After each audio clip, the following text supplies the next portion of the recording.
Hello, my name is Amina and I'm your decision making specialist. And welcome back. I was looking for you and here you are. Thanks.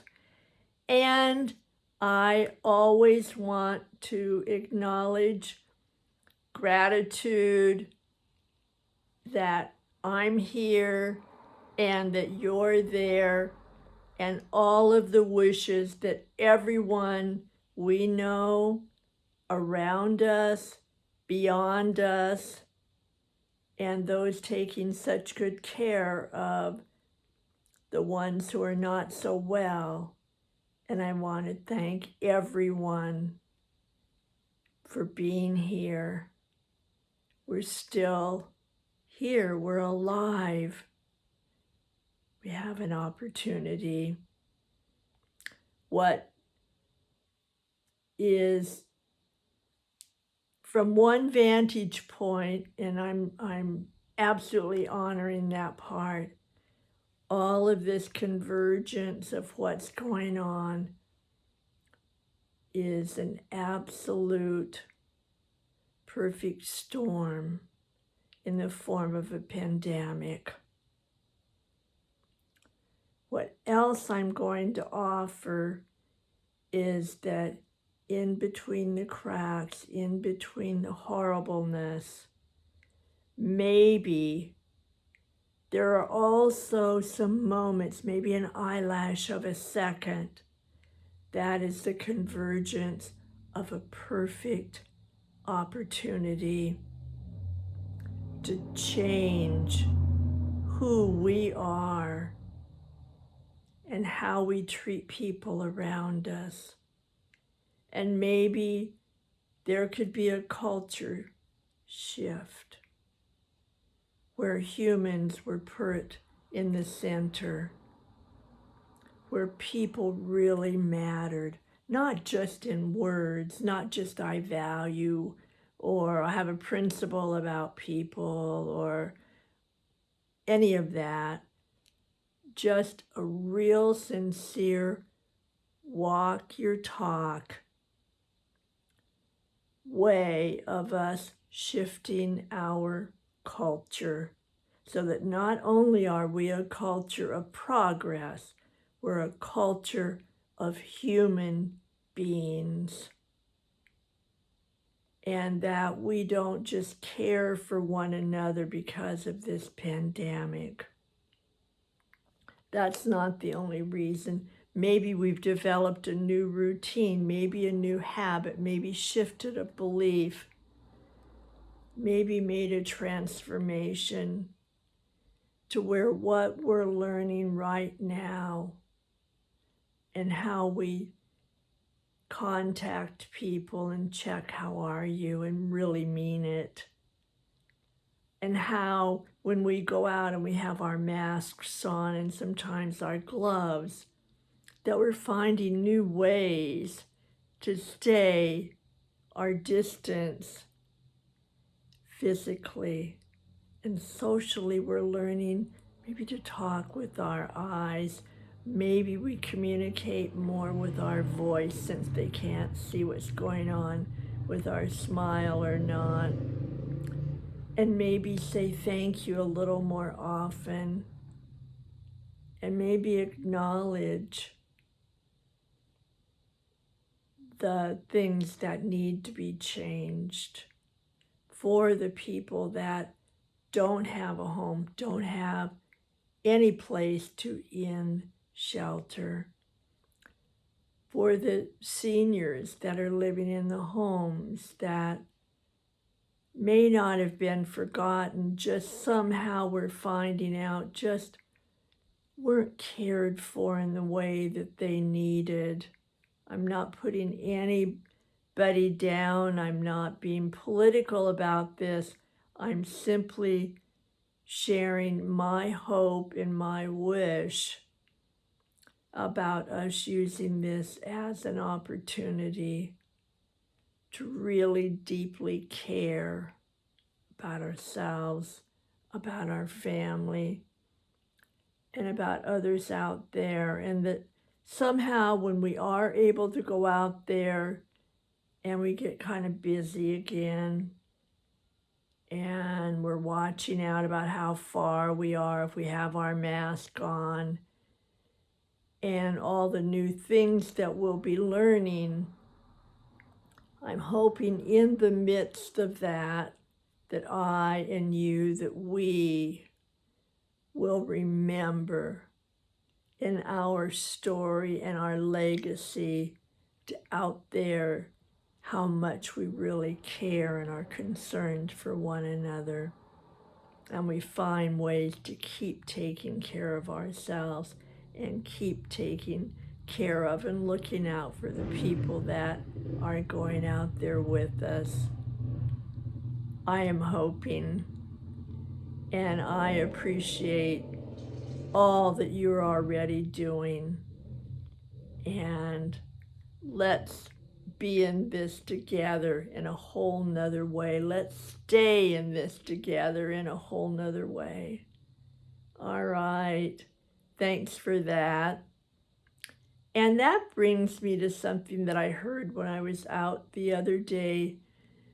And what I heard was, I don't know the whole conversation, I just heard the inflection as the voice raised, and somebody said, "Oh, quit being a Pollyanna.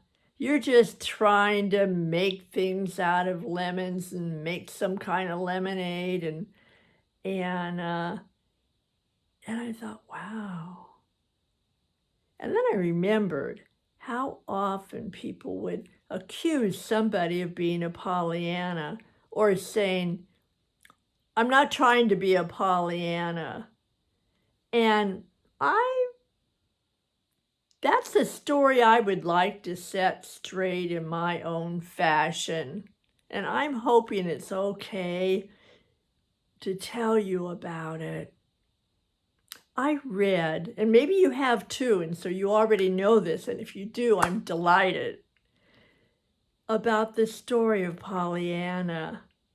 And it was written by Eleanor Porter, and I think it was about 1913, I want to say. And that was one of the short stories that was an assignment to me in a literature class that I took. And I remember reading that. And then I remember hearing different interpretations. What it was briefly is a little girl, her dad was a minister, and what they called the Ladies' Home Society would send barrels of donations. And it would just be whatever somebody stuck in the barrel, and then they would ship it out to different missionary places. And this little girl was with her dad, and they were going through the barrel. And see, she knew that a barrel of donation was coming. And she was wishing for a doll. Oh, please, please, a doll. So when it came, she was so excited.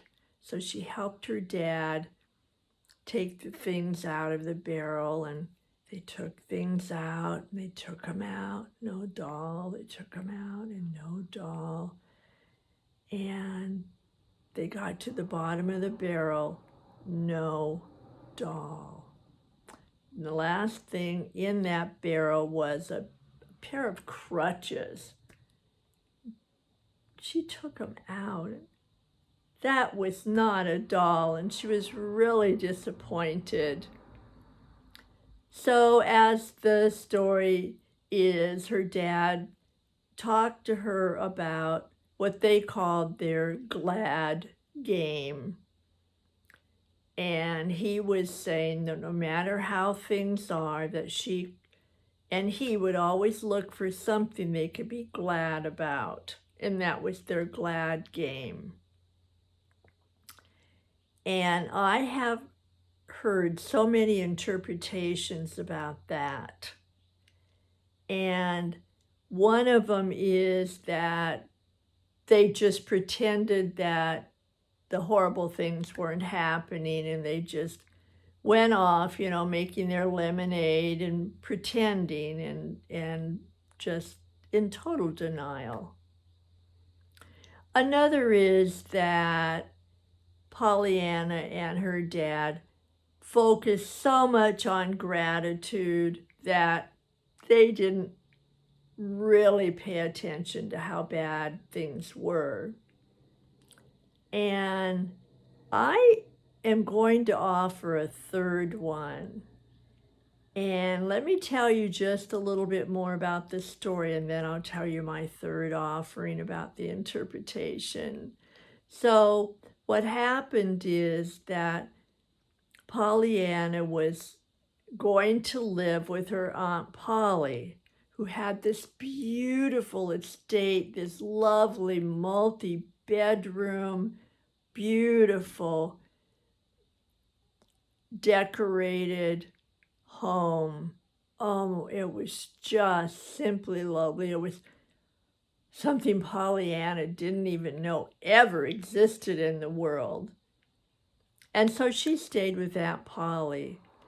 Well, Aunt Polly was not as lovely to Pollyanna as her home. Her home was beautiful, and her aunt was really pretty mean to her and just treated her like a servant, made her live in the attic, not one of the lovely bedrooms, would have Pollyanna do all the work, cleaning and going on errands, and never a thank you, never a hug, never an appreciation. And so in her travels around the small town, the little village, people really liked her. And she liked them. And then one day there was a neighbor that lived way up the hill. And Pollyanna's mother, or aunt, I guess, knew the gentleman. And so she asked Pollyanna to take the gentleman some soup. So Pollyanna did, and she came, her very best smiley self, and brought the soup. Oh my gosh, may I tell you, that older man was absolutely a bear to her. Oh, he was grouchy, he complained, everything. And Pollyanna started visiting him, and she would visit him, and she just plain wore the guy down so that he quit being grouchy and really started to appreciate Pollyanna. And if memory serves, actually then adopted her to come into his house as a grandpa. And so my interpretation is not that she was pretending that he wasn't mean to her or that her aunt was not mean to her. She was not trying to make the best of it, from my interpretation. And I don't think that she was saying, oh, I'm so grateful that, I can walk, so if that man's mean to me, it doesn't matter. I'm offering a third one, and this is my interpretation of the Pollyanna story, and that is somebody who is an optimistic realist. And that's where the "and" comes in. That is somebody that looks at what's going on and really sees it, understands it. Well, they don't understand it, at least really acknowledges this is a bit icky or more. And that person also always holds the door open for something better or a way to switch that around, or a way to take advantage of the horribleness and ask, all right, this is pretty not okay, now what? So that's somebody I'm going to offer that knows that they have the inner strength to still be themselves no matter what.